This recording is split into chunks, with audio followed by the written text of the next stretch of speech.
ఇవాళ మన స్టూడియోలో ప్రముఖ ఆధ్యాత్మికవేత్త, ఆస్ట్రాలజర్, బ్రహ్మశ్రీ శ్రీ సుభాష్ శర్మ గారు మనతో ఉన్నారు. గురువుగారితో మాట్లాడదాం. గురుగారు నమస్కారం. శ్రీవాత్రేయమని. గురుగారు, ఫిబ్రవరి మాసంలో వృశ్చిక రాశి వారి పరిస్థితి ఎలా ఉండబోతుంది? గ్రహస్థితి ఎలా ఉంది? ఎలాంటి రెమెడీస్ చేసుకుంటే బాగుంటుందంటారు? పూర్ణ తెలియజేస్తాను. ముందుగా ప్రేక్షకులందరికీ శ్రీమాత్రే నమః, శ్రీ గురుభ్యో నమః. ఇక్కడ వృశ్చిక రాశి వారికి సప్తమ స్థానంలో గురు సంచారము, అలాగే చతుర్థ స్థానంలో అంటే అర్ధాష్టమ శని కూడా వీళ్ళ జాతకంలో నడుస్తుంది. కనుక ఈ మాసము ఇప్పుడున్నటువంటి ఈ ఫిబ్రవరి మాసంలో గురు సంచారం బాగానే ఉంది కాబట్టి ఆర్థిక పరంగా, ఫైనాన్షియల్ పరంగా బాగానే ఉంటుంది. అలాగే ఉద్యోగరీత్యా కూడా బాగానే ఉండేటటువంటి అవకాశాలు ఉన్నాయి.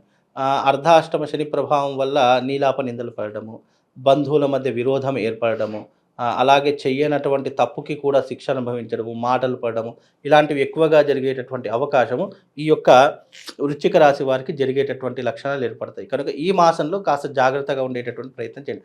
ఆర్థిక పరంగా మనం బాగున్నప్పటికీ కూడా డబ్బులు ఒకటే జీవితం కాదు ప్రతి మనిషికి.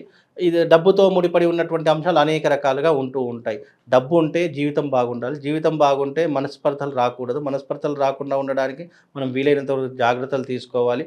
అలాగే జీవితం ముందుకు వెళ్ళాలి అంటే అందరితో సఖ్యతగా ఉండాలి. ఇవన్నీ కూడా ఒకదానితో ఒకటి ముడిపడి ఉన్నటువంటి అంశాలు. కనుక డబ్బు పరంగా అయితే ఏమీ కొరత లేదు. అర్ధాష్టమ శని అనేటటువంటి నడుస్తుంది కాబట్టి వీలైనంత వరకు కాస్త జాగ్రత్తగా ఉండేటటువంటి ప్రయత్నం చేసుకోవాలి. ఇంకోటి ఏంటంటే వీళ్ళకు ఆర్థిక పరంగా చూసుకున్న, ఉద్యోగ పరంగా చూసుకున్న మెరుగైనటువంటి ఫలితాలే ఉన్నాయి. అందులోనూ వీళ్ళకు ఇప్పుడున్నటువంటి ఈ ప్రస్తుత కాలంలో గనక వీళ్ళకు బంధువుల యొక్క విరోధం ఏర్పడుతూ ఉంటుంది. కాబట్టి బంధువులతో వీలైనంత వరకు జాగ్రత్తగా ఉండేటటువంటి ప్రయత్నం చూసుకోవాలి. అదే రకంగా వీళ్ళకు ప్రస్తుత కాలంలో ఏంటి అంటే గనక చతుర్థ స్థానంలో శని సంచారం వల్ల భూములు కానీ, ఆస్తులు కానీ, లేదా పెద్దవాళ్ళ యొక్క పూర్వీకుల ఆస్తులు కానివ్వండి, అమ్ముకునేటటువంటి పరిస్థితులు ఏర్పడతాయి. కాస్త మెరుగైనటువంటి ఫలితాల కోసం జాగ్రత్తగా ఉండి, అంటే వీలైనంత వరకు పరిస్థితులు అంటే నేచర్ వీళ్ళకి ఏంటి అంటే పరిస్థితులు ఎప్పుడు ఎలా వస్తాయో మనిషికి తెలియదు. అలా వచ్చినప్పుడు వీళ్ళు ఏదైనా ఒక ఆస్తులు అమ్ముకొని అయ్యో ఎందుకులే ఈ యొక్క దరిద్రం అంతా, దీన్ని వీలైనంత వరకు దూరం చేసుకోవాలనే ఆలోచనలో ఉంటారు. కాబట్టి అలా ఆలోచనలో ఉండేటటువంటి సమయంలో ఈ ఆస్తులు అనేటటువంటి అమ్ముకునేటువంటి పరిస్థితులు ఉంటాయి. ఆ విషయంలో కాస్త జాగ్రత్తగా ఉండేటటువంటి పరిస్థితులు ఏర్పరచుకోవాలండి. ఉద్యోగస్తులు, నిరుద్యోగులు, విద్యార్థులు వీళ్ళ పరిస్థితి ఎలా ఉండబోతుంది గురుగారు మరి? ముఖ్యంగా ఇప్పుడున్నటువంటి పరిస్థితుల్లో ఉద్యోగస్తులకు బాగానే ఉంటుందండి.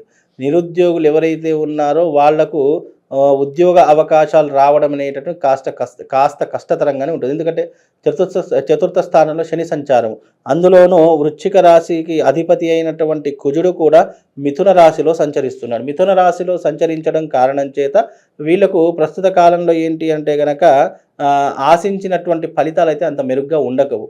ఎందుకు అని అంటే కనుక వీళ్ళు మామూలుగా పూర్వజన్మ యొక్క కర్మను అనుభవించేటటువంటి పరిస్థితులు వీళ్ళ జాతకంలో ఏర్పడతాయి.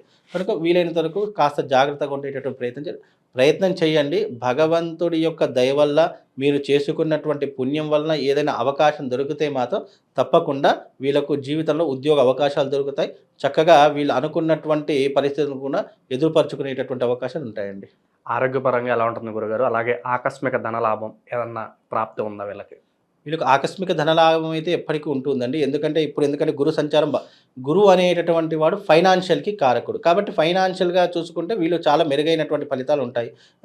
వీళ్ళు ఏ రంగంలో అడుగుపెట్టినా కూడా అందులో డబ్బును అనేటటువంటి సంపాదించుకుంటూ ఉంటారు. ఆకస్మిక ధనలాభం కూడా వచ్చేటటువంటి అవకాశం ఉంటూ ఉంటుంది.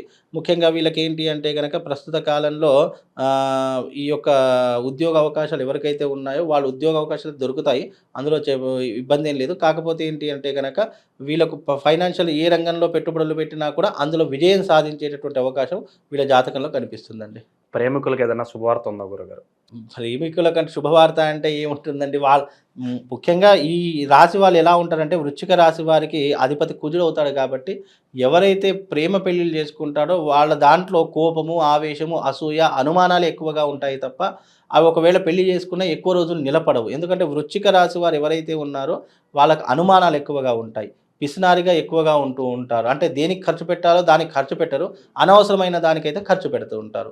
అలాగే దేనికైనా సరే ముందు అనుమాన పడుతూ ఉంటారు. అనుమానం పెనుగండము అని అంటాము. వీళ్ళు అనుమానం పడుతున్న కొద్దీ వీళ్ళకు ప్రేమ సఫలం కాదు. వీళ్ళు ఏదైనా చేద్దామంటే ఒకటికి 100 సార్లు ఆలోచిస్తారు.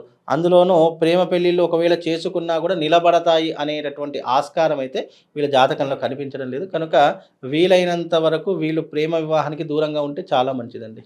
ఏదన్నా పెట్టుబడులు పెట్టాలంటే గురుగారు ఏ రంగాలు సూచిస్తారు వీళ్ళకి? వీళ్ళకు రియల్ ఎస్టేట్ రంగం సూచిస్తానండి. అంటే భూముల మీద పెట్టుబడులు పెట్టవచ్చు. గోల్డ్ మీద ఇన్వెస్ట్‌మెంట్ పెట్టవచ్చు. అంటే గోల్డ్ అంటే తక్కువ ధరలో ఉన్నప్పుడు తీసుకొని ఎక్కువ ధర వచ్చినప్పుడు అమ్మేసుకోవడం. అంటే డబ్బులుంటాయి. ఎప్పుడైనా గానీ ఇవేంటి అంటే గనక టెన్షన్ లేనటువంటి పెట్టుబడులు. జీవితంలో ఎప్పుడైనా గుర్తుపెట్టుకోండి. టెన్షన్ లేనటువంటి పెట్టుబడులు పెట్టుకోవాలి. ఒకవేళ ఆ పెట్టుబడి మనకు వచ్చినా కూడా మనం ఆనందంగా ఉంటాం. కానీ నష్టం వచ్చిందనుకోండి చాలా బాధపడతాం. భూమి మీద పెట్టిన పెట్టుబడి ఎప్పటికైనా మనకు తిరిగొస్తుంది. బంగారం మీద పెట్టిన పెట్టుబడి ఎప్పటికైనా తిరిగొస్తుంది.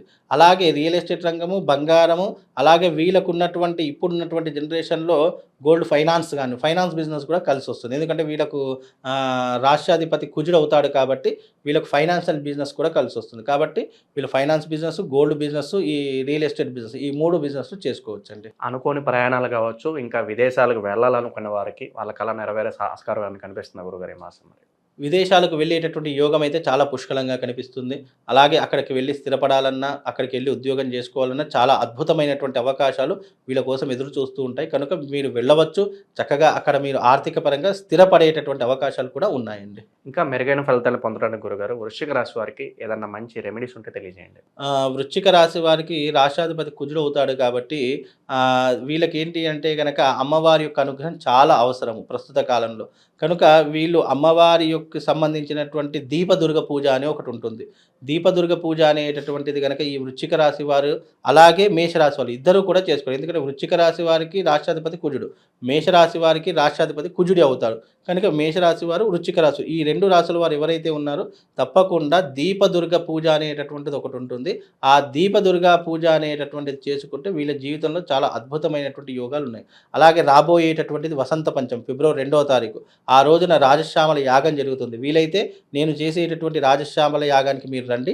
అక్కడికి వస్తే మీకు అమ్మవారి యొక్క ప్రసాదంగా శివలింగము, ఒక కరంగలిమాల, ప్రవాళ గణపతి ఇస్తారు. ఎందుకంటే ఎవరికైతే రాష్ట్రాధిపతి కుజుడు ఉన్నాడో వాళ్ళందరూ కూడా తప్పకుండా ప్రవాళ గణపతిని ధరించాలి. అలా ధరించడం వల్ల ఆర్థికపరమైనటువంటి ఇబ్బందుల నుంచి బయటపడేటటువంటి అవకాశం ఏర్పడుతుందండి. ముఖ్యంగా ప్రతి రాసుల వారికి ఏంటి అంటే గనక చాలా మట్టుకు ఇప్పుడు వచ్చినటువంటిది మహాకుంభమేళ. 144 సంవత్సరాల తర్వాత వచ్చినటువంటి మహాకుంభమేళ. ప్రతి ఒక్క రాశి వారు తప్పకుండా మీ యొక్క జన్మ జాతకం ఎలాగైనా ఉండండి, నీచంగా ఉండని, అదృష్టయోగంగా ఉండండి, ఎలా ఉన్నా సరే మీరు ఈ సంవత్సరం చేయవలసింది ఏంటి అంటే కుంభమేళ జరుగుతుంది ప్రయాగరాజ్లో. అక్కడ సంగమ తీరం ఉంటుంది. ఆ సంగమ తీరంలో ప్రతి ఒక్కరూ కూడా గంగా స్నాన విధిని ఆచరణ చేసుకోండి. ఎందుకంటే ఇది చాలా అరుదైనటువంటి రోజులు. ఈ రాబోయేటటువంటి 46 రోజులు, ఇది భోగి రోజున ప్రారంభమై మహాశివరాత్రి రోజు ముగుస్తుంది. దీనికి మొదటి 12 రోజులు చాలా అద్భుతమైనటువంటి కీలకమైనటువంటి రోజులు. భోగి రోజున చేసుకునేటటువంటిది పుష్య స్నానం అని చెప్తూ ఉంటారు. అలాగే మకర సంక్రాంతి రోజున చేసేటటువంటి స్నానం చాలా విశేషమైనటువంటిది. అలాగే మౌని అమావాస్య 29వ తారీఖు రోజున వస్తుంది. అది కూడా చాలా విశేషమైనటువంటిది. కోట్లాది మంది భక్తులు ఆ రోజున వచ్చి స్నానం ఆచరిస్తూ ఉంటారు. అలాగే అఘోరాలు, నాగసాధువులు, ఇలా ఎంతోమంది కోట్లాది మంది వచ్చి స్నానం ఆచరిస్తూ ఉంటారు. ఎందుకు ఇంత పరమ పవిత్రమైంది అంటే అమృత బిందువులు పడినటువంటి స్థలం అది. మామూలుగా క్షీరసాగర మథనం జరిగినప్పుడు ఎప్పుడైతే ఆ యొక్క గరుకుమంతుడు ఆ యొక్క అమృత కలశాన్ని తీసుకొని వెళుతూ ఉంటాడో అప్పుడు దాని నుంచి 4 బిందువులు పడ్డాయి. అవి 4 పుణ్యక్షేత్రాలుగా మారి ప్రజలందరికీ కూడా, భక్త మహాకోటికి అందరికీ కూడా పరమ పవిత్రమైనటువంటి నదీ తీరాలుగా హరిద్వారు, ఉజ్జయిని, ప్రయాగరాజు ఇవన్నీ కూడా చాలా పరమ పవిత్రమైనటువంటి క్షేత్రాలు.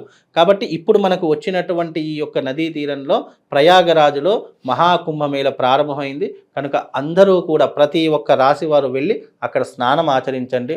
వీలైతే అక్కడ నుంచి కాస్త నీళ్లు తీసుకొని రండి, మీ ఇంట్లో దాచుకోండి. మనకి ఏదైనా అశుభం జరిగినప్పుడు కానీ, ఇంట్లో ఏదైనా మైలా ముట్టు జరిగినప్పుడు కానీ ఆ నీళ్లు చల్లుకున్నా మనకు దోషం పోతుంది. కాబట్టి అందరూ కూడా కుంభమేళకు వెళ్ళి స్నానం ఆచరించండి. ఆ యొక్క పరమశివుడి యొక్క అనుగ్రహాన్ని అందరూ కూడా పొందండి.